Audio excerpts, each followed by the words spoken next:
अस्सलाम वालेकुम friends, welcome to classic entertainment channel, जहां हम आपके लिए लेकर आ गए हैं सिलसिलेवार नावल जान सितमगर की एपिसोड 53, जिसको आपके लिए तहरीर किया है फरवा खालिद ने। तो फिर जल्दी से चलते हैं नावल की तरफ, मगर उससे पहले अगर आपने अभी तक हमारे चैनल को सब्सक्राइब नहीं किया तो इसको सब्सक्राइब करें, आइकॉन बटन दबाएं ताकि हमारी नई और नई वीडियोस आपको सबसे पहले देखने को मिले। तो फिर चलते हैं जान सितमगर की एपिसोड 53 की तरफ। ये भी मीर हासिम सालार की बीवी को बुरी निगाहों से देखे और समझे बच जाएगा। सबकी तवज्जो शहजाद कियानी की जानिब थी, जो अभी तक बिजली के झटके खा रहा था। वो बिल्कुल दरवाजे के साथ था। अगर कोई दरवाज़ा खोलने की कोशिश करता तो उसने भी करंट की लपेट में आ जाना था। अपने कानों में पड़ती गंभीर आवाज़ पर हिबा ने फटी फटी आंखों से उसे देखा था। तुम? हिबा को यकीन नहीं आया था कि वो लोग जिन ब्लैक स्टार्स के लिए इतने मंसूबे बना रहे थे, वो इस तरह बेखौफ होके न सिर्फ उनके साथ उनके बीच आन खड़ा हुआ था, बल्कि इतने बड़े सियासी लीडर शहजाद कियानी पर हमला आवर भी हो चुका था। जहाँ तुम वहाँ मैं, एसपी साहिबा। हाजिम की आंखों के सर्द सपाट तासुरात हिबा के वजूद में सनसनी दौड़ा गए थे। वो मर जाएगा, उसे बचाओ, हिबा धीमी आवाज़ और मतानत भरे लहजे में बोली थी। तो मैंने कौन सा मजाक किया है? मारने के लिए ही करंट लगाया है उसे। हाजिम बड़े रिलैक्स मूड में उस शख्स को बिजली के ज़ोरदार झटके खाता देख रहा था। तुम क्या चाहते हो? हिबा ने दांत पीस से पूछा था। मैं जो चाहता हूँ तुम बहुत अच्छे से जानती हो। हाजिम ने सामने रखी ट्रे से बिस्किट उठाकर मुंह में डाला था। इकबाल कियानी चीख रहा था, चिल्ला रहा था अपने भतीजे की जान बचाने के लिए, सबके आगे फरियाद कर रहा था, जबकि हमदान सीने पर बाजू रखे उस शख्स को झटके खाते देख रहा था। महरूसा भी खामोशी से सर झुकाए खड़ी थी। कमिश्नर साहब खुद बेबसी से ये देख रहे थे। वो किसको मौत के मुंह में जाने का कहते? मैं नहीं जानती, हिबा निगाहें चुराते इनकारी हुई थी। रुखसती चाहता हूँ तुम्हारी, और जो तुम मुझसे तलाक लेने के लिए वकीलों से राब्ते कर रही हो उसे ख़त्म करना चाहता हूँ। हाजिम की बात पर हिबा ने सख्ती से मुठ्ठियाँ भेजी थीं। मैं अपने बाप के कातिल से शादी नहीं करूँगी। हिबा ने दांत पर दांत चढ़ाते काटदार निगाहों से उसकी जानिब देखा था। तो ठीक है, मरने तो फिर इन चचा भतीजे को, जिसका इल्ज़ाम आएगा तुम्हारे कमिश्नर साहब पर। बेचारा इतनी मेहनत करके इस पोस्ट तक पहुंचा है और इतने बड़े सियासी लीडर के कत्ल में बेइज्जत करके जेल में डाल दिया जाएगा। हाजिम की बात पर हिबा का दिल चाहा था उसे अपनी निगाहों से गायब कर दे। ये शख्स हर बार उसे ऐसे ही बेबस कर देता था। मैं तुम्हारी बात मानने को तैयार हूँ, प्लीज़ उसे बचा लो, हिबा ने अपनी मुठ्ठियाँ भेजते बहुत मुश्किल से जवाब दिया था, जिस पर हाजिम ने एक ज़ख्मी मुस्कुराहट उस पर उछालते एक जानिब रखी लकड़ी की कुर्सी उठाकर शहजाद कियानी के पैर पर दे मारी थी। हाजिम ने शहजाद कियानी की घटिया हरकत को देखते सबसे नज़र बचाकर बोर्ड से बिजली की नंगी तार लेकर शहजाद कियानी के पैरों में फेंक दी थी। उसके कुर्सी मारने पर तार एक झटके से दूर हुई थी और शहजाद कियानी बेदम सा होता मुंह के बल कुर्सी से नीचे जा गिरा था। महरूसा ने धीरे से जाकर स्विच ऑफ करते तार का दूसरा सिरा बोर्ड से निकाल दिया था। शहजाद कियानी की जानिब मुतवज्जह होते बाकी लोग तो ये नहीं देख पाए थे, मगर हमदान सिद्दीकी की निगाहें तो स्याह शॉल में लिपटी लड़की पर ही टिकी हुई थी। जल्दी से एम्बुलेंस बुलाते शहजाद कियानी को फौरी तौर पर हॉस्पिटल ले जाया गया था। हाजिम और महरूसा ने वहाँ से अलग अलग निकलना था। हाजिम जा चुका था, जबकि महरूसा निकलने ही वाली थी जब उसे अपनी कलाई किसी की मजबूत गिरफ्त में कैद होती महसूस हुई थी। उसे पलट कर देखने की ज़रूरत ही पेश नहीं आई थी, क्योंकि ये बेरहम लम्स महसूस करके ही वो पहचान गई थी कि पीछे खड़ा शख्स उसका सितमगर ही था। आप ऐसे नहीं जा सकती। आप कौन हैं और इस पुलिस स्टेशन में क्या कर रही हैं? हमदान उसकी कलाई सख्ती से मरोड़ते पूछ रहा था, जबकि महरूसा इस वक्त शदीद मुश्किल में फंस चुकी थी, मगर इस वक्त वो हमदान के सामने अपनी शराख्त नहीं ला सकती थी।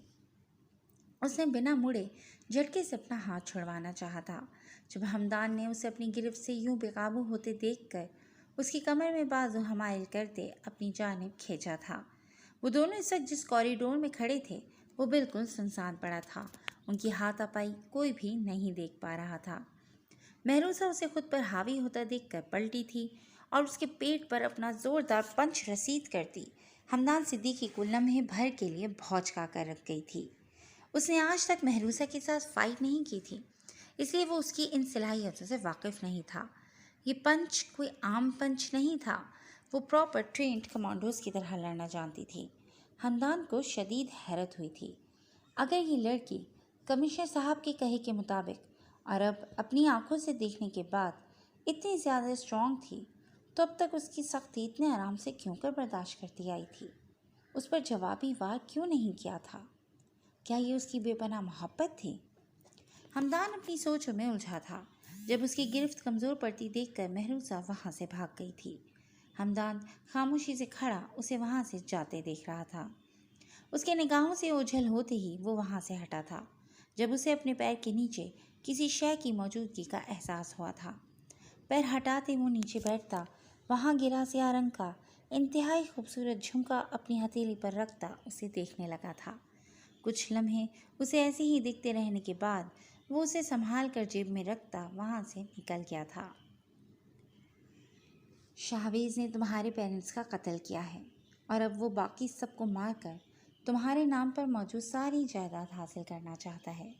उसने तुमसे निकाह भी सिर्फ इसी वजह से किया है, क्योंकि ऐसा करने से वसीयत के मुताबिक सारी दौलत और जायदाद तुम्हारे शौहर के नाम पर ट्रांसफ़र हो सकती है। उसने तुम्हारी मासूमियत देखकर तुम्हारे सामने मोहब्बत का नाटक करके तुम्हें सिर्फ फंसाया है।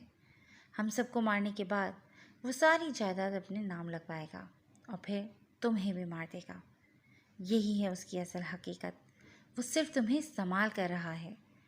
यास्मीन बेगम अपने शौहर और ख़ानदान वालों के मजबूर करने पर परीसा के सामने शाहवेज़ के हवाले से झूठ बोलती अंदर से खून के आंसू रो रही थीं। शाहवेज़ और परीसा की शादी से सबसे ज़्यादा वही खुश थीं। उनकी लाडली सुफियान से शादी करके बर्बाद होने से बच गई थी, लेकिन इस वक्त वो मजबूर थीं। शहबाज आफंदी ने उन्हें परीसा को जान से मारने की धमकी दी थी। मामा, ये क्या कह रही हैं आप? परीसा फक पड़ते चेहरे के साथ फटी फटी आंखों से उन्हें देख रही थी। वो अपने ख़ानदान के हर फर्द की बात झुठला सकती थी, सिवाय यास्मीन बेगम के, और सब ने इसी बात का फ़ायदा उठाया था। आपको लगता है परी ताईजान की बातों का यकीन करेगी? फ़िज़ा अपनी माँ के कान में सरगोशी करते बोली थी। परी बहुत पागल है, यकीन कर लेगी। पता नहीं उस करोड़ों की विरासत के मालिक को इसमें क्या नज़र आ गया। बस इधर परी बात पर यकीन करेगी, उधर तुमने शाहवेज़ के पास पहुंचाना है। वो कंगाल सुफियान अब इस परी को ही मुबारक हो। तुम बस शाहवेज़ सिकंदर को अपनी मुट्ठी में करने की कोशिश करो। फ़िज़ा की माँ अपनी बेटी को इस मुश्किल से निकलने की तरकीब बता रही थी। उन दोनों माँ बेटी को शाहवेज़ पहली नज़र में ही बहुत ज़्यादा पसंद आया था। आप ठीक कह रही हैं, शाहवेज़ सिकंदर को इस परीसा के ख़िलाफ़ करूँगी मैं। हर बार हर अच्छी शय को उसी की झोली में क्यों डाला जाता है? पहले भी सब परीसा परीसा करते थे और अब ये शाहवेज़ सिकंदर भी उसी को बीवी बना बैठा। फ़िज़ा की आंखों में परीसा के लिए नफ़रत ही नफ़रत थी, जो आज बुरा वक्त आने पर सामने आ रही थी। मैं बिल्कुल सच कह रही हूँ परी, तुम जानती हो चाहे कुछ भी हो जाए मैं तुमसे झूठ नहीं बोलूँगी। यास्मीन बेगम आसपास मौजूद लोगों के ख्याल से परीसा को कोई भी इशारा नहीं दे पा रही थी। परी बेटा, बचपन से लेकर अब तक आपको सगी औलाद की तरह पाल पोस कर बड़ा किया है, आपकी छोटी से छोटी खुशी का ख्याल रखा है, मगर मुझे बहुत दुख हो रहा है आज कि आप हमसे ज़्यादा एक गैर इंसान पर भरोसा कर रही हैं। शहबाज आफंदी उसे नरम पड़ता देखकर मज़ीद इमोशन ब्लैकमेल कर गए थे। परीसा जो अपने पेरेंट्स का सुनकर पहले ही निढाल सी बैठी थी, शहबाज आफंदी की बात पर बिल्कुल ढह गई थी। वो अपनी आंखों से शाहवेज़ को कत्ल करते देख चुकी थी और अब उसके इतने करीबी रिश्ते उसे ये सब बोल रहे थे, जिस पर यकीन करने के सिवा उसके पास कोई चारा नहीं बचता था। उसका दिल मुसलसल दुहाइयाँ दे रहा था, मगर वो अपनी आंखें और कान बंद किए इस वक्त दिल की सुनने से बिल्कुल इनकारी थी। लेकिन वो बहुत पावरफुल है बाबा, हम चाहकर भी उसका कुछ नहीं कर सकते। परीसा ने उसकी गैंगस्टर वाली बात बताकर उन सबको मज़ीद खौफज़दा नहीं किया था। उसकी बात सुनकर वहाँ मौजूद सबके चेहरे खुशी से खिल उठे थे, जबकि यास्मीन बेगम ने बेयकीनी से परीसा की जानिब देखा था। वो भला ऐसे कैसे शाहवेज़ के ख़िलाफ़ जा सकती थी? वो तो बेपनाह मोहब्बत करती थी। हम नहीं, مگر تم کر سکتی ہو۔ شہباز افندی اسے ماندہ دیکھ کر آنکھوں میں چمک بھرے اس کے قریب آئے تھے۔ کیا؟ پریسا نے دھڑکتے دل کے ساتھ ان کی جانب دیکھا تھا۔ شاہویز سکندر کو زہر دے سکتی ہو تم، اس کا برا سایہ ہمیشہ ہمیشہ کے لیے ہمارے سروں سے ٹل جائے گا۔ شہباز افندی کی بات پر پریسا کا دل کئی ٹکڑوں میں بٹ گیا تھا۔ وہ کتنے ہی لمحے کچھ بول پانے کے قابل نہیں رہی تھی۔ اس سوچ سے ہی اس کی آنکھوں کے گوشوں میں نمی اتر آئی تھی۔ میں تیار ہوں، آپ مجھے سارا پلان سمجھا دیں۔ پریسا کی بات پر شہباز افندی کو زندگی میں پہلی بار اس پر پیار آیا تھا۔ اسی لمحے گاڑی کا ہارن بجا تھا۔ شاہویز سکندر کی آمد کا سن کر پریسا سمیت ہر فرد خوف سے کانپ گیا تھا۔ ماں کے اشارے پر فضا سب سے نظر بچا کر وہاں سے نکل گئی تھی۔ میر سر آپ ٹھیک ہیں؟ آپ نے سر اچانک کال کیوں کی؟ محروسہ حازم کو یوں اچانک شاہویز کو بھی کانفرنس کال پر لیتا دیکھ کر حیران ہونے کے ساتھ ساتھ پریشان بھی ہوئی تھی۔ دو بہت اہم گڈ نیوز ہے میرے پاس، وہی بتانے کے لیے کال کی ہے۔ حازم بات کرتے مسکرایا تھا۔ جی بتائیں جلدی سے، اتنے دنوں سے کان گڈ نیوز سننے کے لیے ترس سے گئے تھے۔ محروسہ فوراً ایکسائٹیڈ ہوئی تھی۔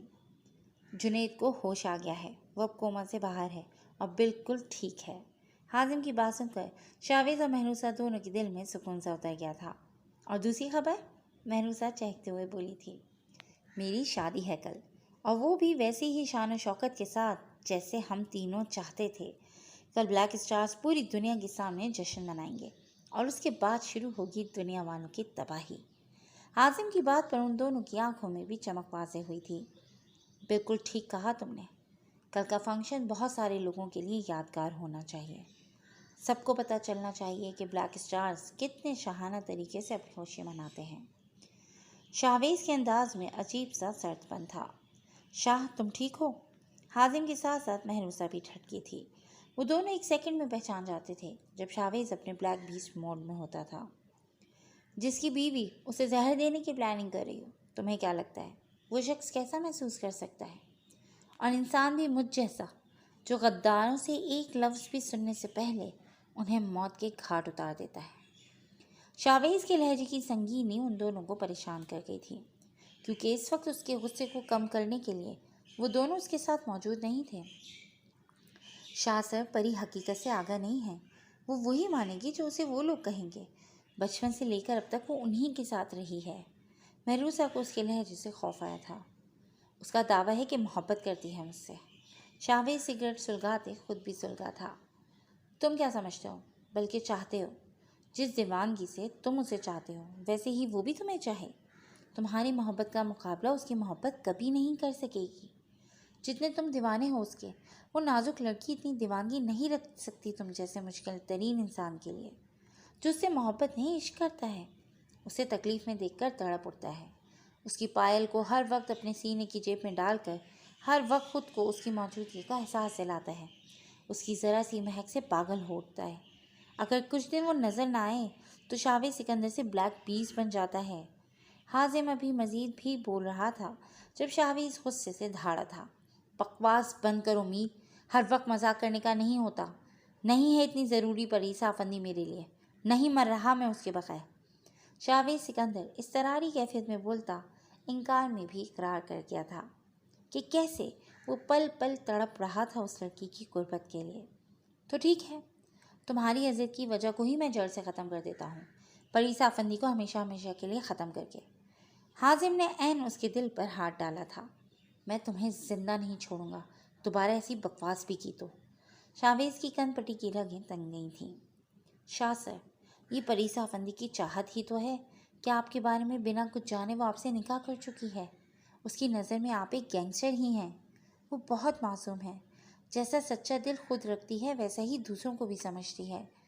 محروسہ نے ہمیشہ کی طرح تحمل کے ساتھ اسے سمجھانا چاہا تھا۔ وہ جانتی تھی کہ شاہویز کا غصہ کتنا برا تھا۔ جی فرینڈز، آج کے لیے بس اتنا ہی، مگر اب دیکھنا یہ ہے کہ کہانی آگے کیا ٹوئسٹ لینے والی ہے۔ تو پھر یقیناً آپ بے چین ہوں گے نیکسٹ ایپیسوڈ کے لیے، جو بہت جلد کلاسک انٹرٹینمنٹ آپ کے سامنے لے کر آئے گا۔ تب تک اپنا خیال رکھیے گا، ٹیک کیئر اینڈ اللہ حافظ۔